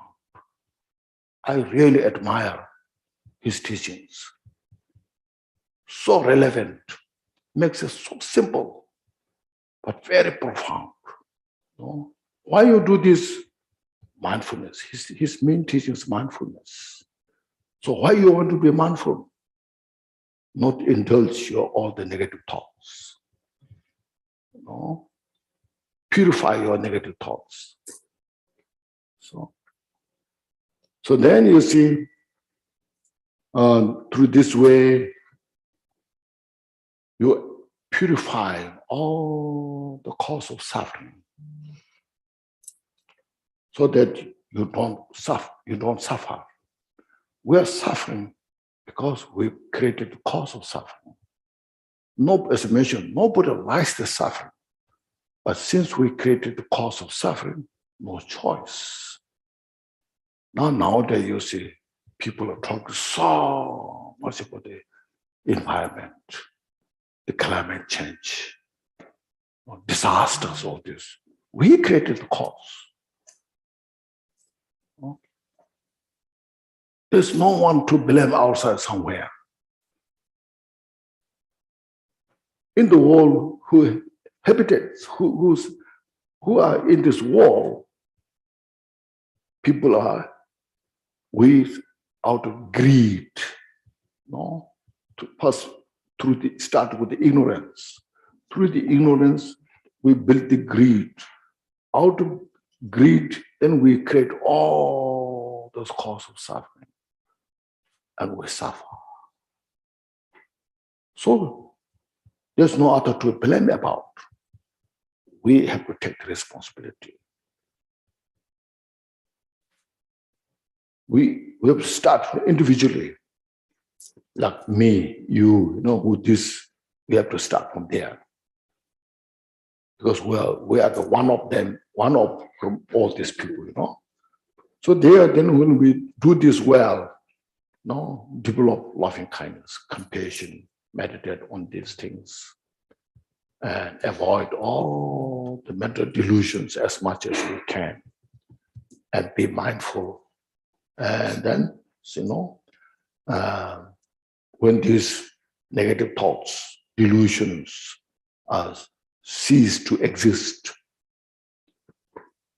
then we are close to nirvana. So all the Mahayana teachings are designed for that. Vajrayana, Buddha taught Vajrayana also designed for that. So you want to practice deity yoga.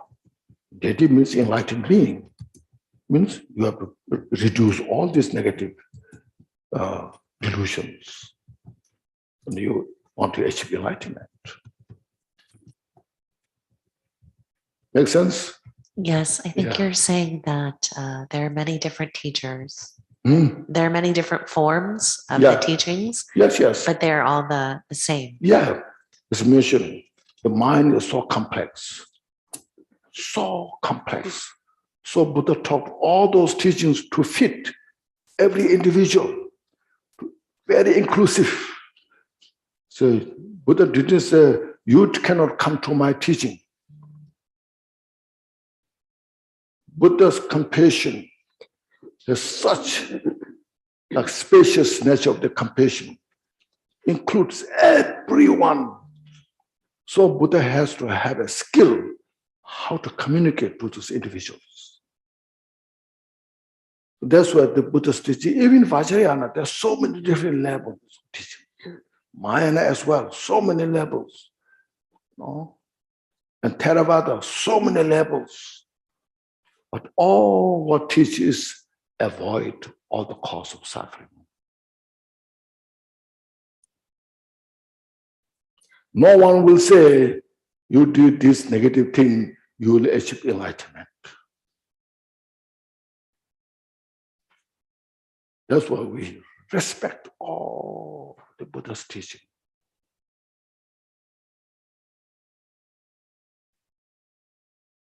Okay. Thank you. I'm very grateful for your coming here. Yeah, that's what GONGCHIK is, Not easy to understand. Yes, go. Lucy?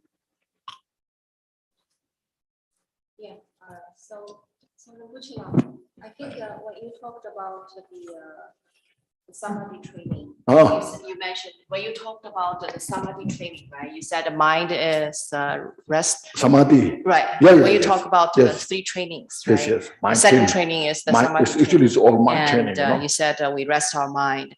And I think I heard you said also, and then our mind becomes restful, and then we kill the kleshas, right? I think you mentioned that. You used the Sanskrit word, klesha. Right? Klesha, yeah. Right, you said that. What I said was Shila. First Shila. Yeah. Then Samadhi. then paranja. Yeah, paranja. Yes. These three will help you to reduce our klesha. Yeah, I think so. Yeah, because I also listened to the Chinese translation, Yes. and I think, we missed that in the Chinese translation. I just Okay. want to point that out. Okay. And then another thing is, I think I didn't quite catch when you talk about the ignorance is no excuse, right? We are always responsible for our actions. Yes. And then you mentioned like all things direct or indirect. And I think I missed that word, like all our creation. Do you mean everything, all our mind's creation? Yes. Okay. Yeah. Yeah. That's my question. Your whole life is created by your mind. Yes. Thank you. Thank you, Rinpoche. Yeah. Very grateful for your teaching. Thank you. Does anyone else have any questions from the Zoom room?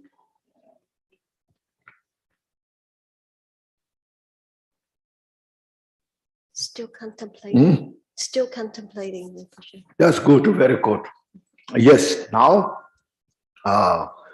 first, I want relax your body and mind. See, just relax the mind and the body. Lose all your tension, physical and mental tension. That's very good, you know. Start from there. And then breathe in all the blessings of Buddha into us. And that blessing permeates your body and mind.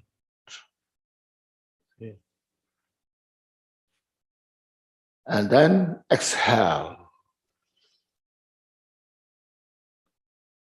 Once more, you breathe in, inhale all the wisdom and compassion of Buddha into you.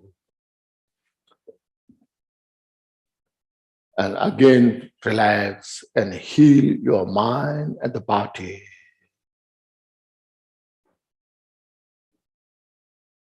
All the different types of negativities that you have in your mind, all are purified and healed.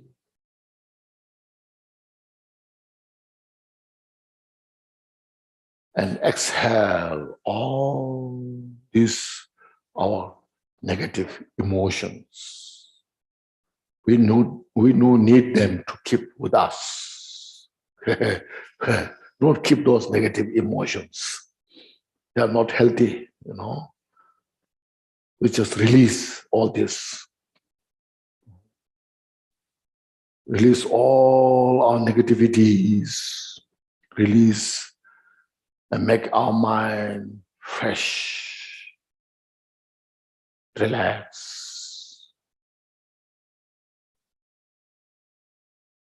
And then once more, please inhale all the Buddha's, this bodhicitta of the Buddha, or wisdom, compassion, as mentioned. Once more, you breathe in and purify the subtle obscurations of the body and the mind.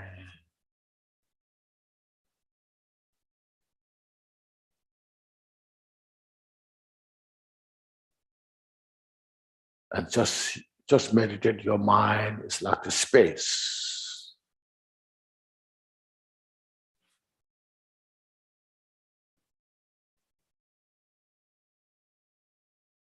You see, then generally, you know, our mind is trapped in the cocoon. Cocoon with our inner ego. And confined, you know what does mean confined? Do you know confined? Yes. What's that? Trapped. Oh, trapped, yeah. Our mind is trapped in the confined, very small space. So now you meditate, your mind is unconfined. Like this, like a vast of the space.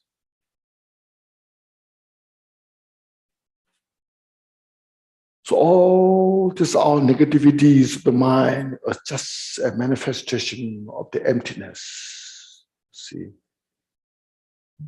they manifest from emptiness and they dissolve into emptiness.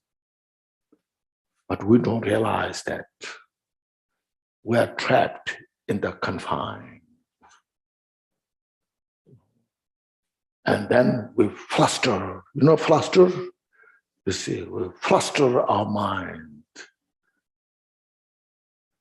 And then we suffer helplessly. So let that purify and meditate, relax in the unflustered mind. You see, noble mind.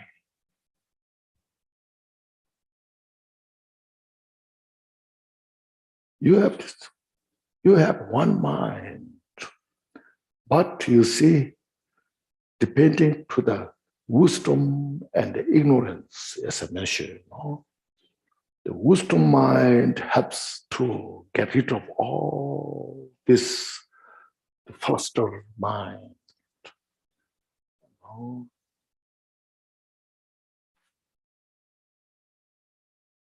And then the wisdom mind helps us to achieve the unflustered mind.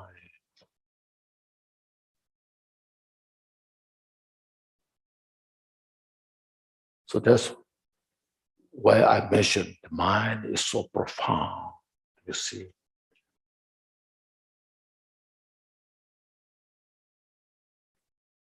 Your mind can be the cause of all the suffering through you in the hell realm.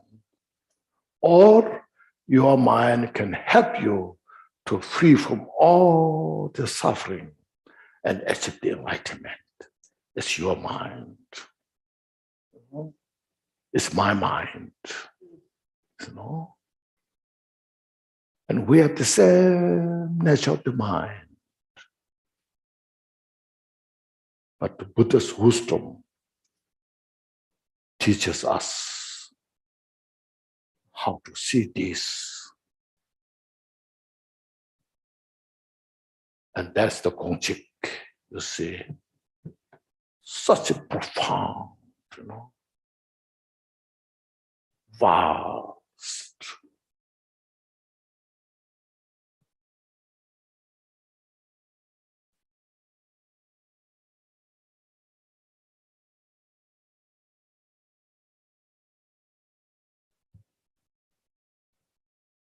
Okay. So thank you everybody. So we stop here. And if there's some dedication prayers to be said, please do that. Amanda, please share the screen for dedication. I don't know if he's here or not. Yes, the last dedication prayer. 156. No, we don't need to say so much. Just one. I don't know if it's here or not. It's not here. Not here. Not here. Show me. Oh yeah, this is good. Yes, this is. Yes. No need to say others. Yeah, just say this.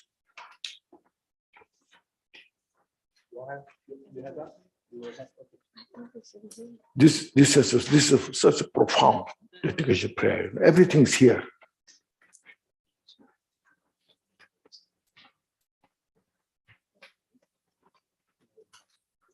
Then Rinpoche, you're gonna. I start? Yes. Okay. Please. So first again, you say, please relax your body and mind and appreciate the teachings that we received. If you got some benefit, and and so that's how Buddha's teaching is so precious. I'm so fortunate to have this opportunity, and I look forward next for a few days, and then for the rest of my life. Then for tonight we say this dedication prayer here. Everybody has this? Oh. Glorious, holy, venerable, precious, kind, root and lineage lamas, divine assemblies to yidams, assemblies of Buddhas, Bodhisattvas, yogins, yoginis, and dakinis dwelling in the 10th direction. Please hear my prayer. May the virtues collected in the 3 times by myself, all sentient beings in samsara and nirvana, and the innate root of virtue, not result in the 8 worldly concerns, the 4 causes of samsara, or rebirth as Sharavaka or Patika Buddha. May all mother sentient beings, especially those enemies who hate me and mine, obstacles, harm, misleading maras, and the hordes of demons experience happiness, separated from suffering, and swiftly attained unsurpassed, perfect, complete, and precious Buddhahood. By the power of this vast root of virtue, may I benefit all beings through my body, speech, and mind. May the afflictions of desire, hatred, ignorance, arrogance, and jealousy not arise in my mind. May the attachment to fame, reputation, wealth, honor, and concern for this life not arise for even a moment. May my mind stream be moistened by loving kindness, compassion, and bodhicitta, and through that may I become a spiritual master with good qualities equal to the infinity of space. May I gain supreme attainment of Mahamudra in this very life. May the torment of suffering not arise even at the time of my death. May I not die with the negative thoughts. May I not die confused with wrong view. May I not experience an untimely death. May I die joyfully and happily in the great luminosity of the mind as such, and the pervading clarity of Dharmata. May I in any case gain the supreme attainment of the Mahamudra at the time of death or in the Bhardo. Thank you, Khenchen Rinpoche. Thank you, everyone. Oh, thank you. Thank you, Okay. Rinpoche.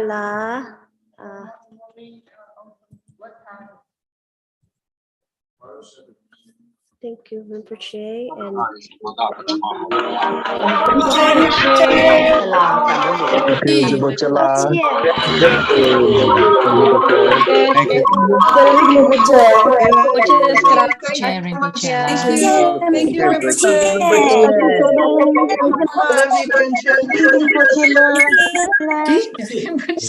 No, fuiste al gimnasio. Pues sí, ándale con cuidado, no llegues tan tarde.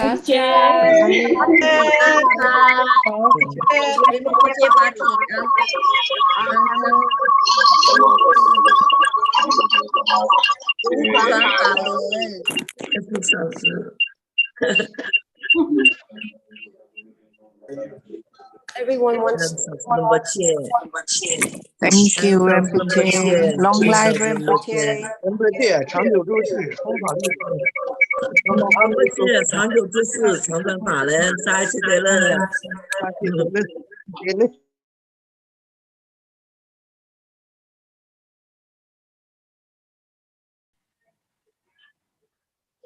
Thank you, translator.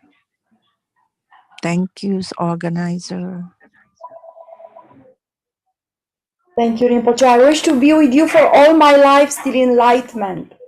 It's me, Emma. I want to be with you for forever.